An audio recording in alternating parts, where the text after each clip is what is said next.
Shockang discovery. Alam nyo ba na maraming may diabetes ang umiinom ng mga inuming akala nila ay healthy, pero sila pala mismo ang nagpapataas ng blood sugar nila araw-araw. Kung isa ka sa mga umiinom nito, stop ka muna. Baka isa na to sa dahilan bakit hindi bumababa ang iyong sugar level. Welcome back sa ating channel. Kung bago ka dito, don't forget to like and subscribe para lagi kang updated sa ating health tips. Alam natin na ang diabetes management ay nagsisimula talaga sa food at drink choices. Kahit gaano ka pakaingat sa gamot, kung ang iniinom at kinakain mo ay mataas sa sugar, siguradong tataas ang blood sugar.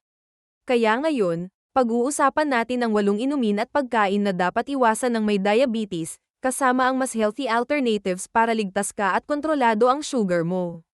Warning number 1, fruit juices. Marami ang akala healthy ang fruit juice, lalo na kapag natural o no sugar added.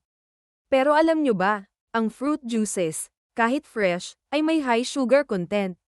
Kapag ginawang juice ang prutas, nawawala ang fiber, at ang fiber ang nag-slow down ng sugar engravings. Kaya kahit isang baso lang ng orange o apple juice, parang nagpakain ka na ng 5 hanggang 8 kutsarita ng asukal sa katawan mo. Mas mabilis tumaas ang blood sugar kapag juice kaysa kapag kumain ka ng prutas mismo.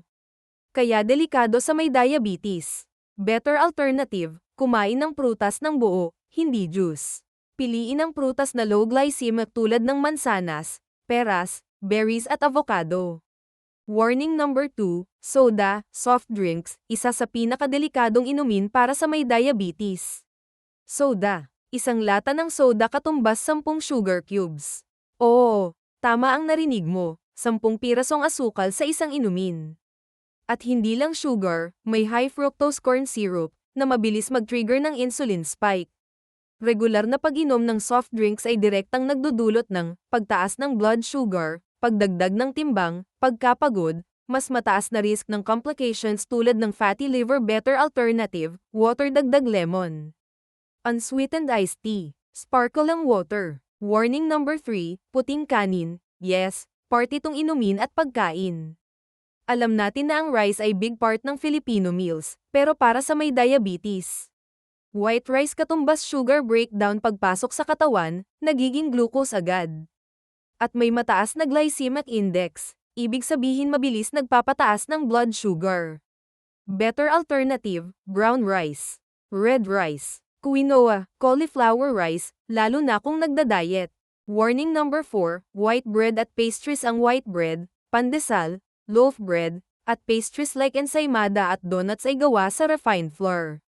Ibig sabihin madaling maging sugar pagdating sa tiyan. Resulta, blood sugar spike, nagugutom ka agad, naa-addict ka sa carbs. Better alternative, whole grain bread, multigrain bread, o mas mabuti, eggs, oats, or kamote bilang breakfast. Warning number 5, processed foods, kasama dito ang hot dogs, ham, tocino, sausages, instant noodles, canned goods. Mataas ang preservatives, sodium, unhealthy fats, at hidden sugars. Kahit lasang hindi matamis, meron pa ring sugar content ang karamihan. Better alternative, home-cooked meals, lean meats, fresh vegetables. Warning number 6, sweetened coffee drinks, yes, kasama dito ang mga sikat na drinks, frappes, milk tea, iced mocha, caramel latte. Isang large cup katumbas 30 hanggang 60 grams of sugar. Para ka nang uminom ng 3 soft drinks. Better alternative, black coffee. Coffee dagdag stevia, low-fat milk instead of creamers. Warning number 7, energy drink, akala ng iba pang palakas. Pero ang totoo, energy drinks are loaded with caffeine, dagdag sugar. At mas delikado dahil mabilis ang sugar engravings dahil liquid. Better alternative, tubig, electrolyte drink na walang sugar. Natural energy, bananas, nuts, exercise. Warning number 8, flavored drinks at powdered juices, kasama dito ang Tang, Kool-Aid, iced tea mixes, powdered juice drinks, vitamin C drinks, na matamis. Ang karamihan dito ay artificial flavor plus artificial color plus mataas na sugar. Better alternative, infused water, lemon, cucumber, mint, pure calamansi juice na may stevia. Coconut water, in moderation. Bonus warning, milk tea is everywhere, pero para sa may diabetes. Delikado. Bakit? Tea-base plus milk plus syrup plus pearls katumbas huge sugar load, ang pearls pa lang, gawa sa sugar plus starch. Better alternative, brewed tea, milk tea na no sugar at no pearls, pero limit pa rin. Kung may diabetes ka o may kakilala kang diabetic, tandaan mo, prevention is better than cure. Hindi pagkain at inom ang kalaban, kundi maling choices. Kaya i-share ninyo ang video na to sa family at friends na may diabetes para makatulong tayo sa pag-iwas ng complications.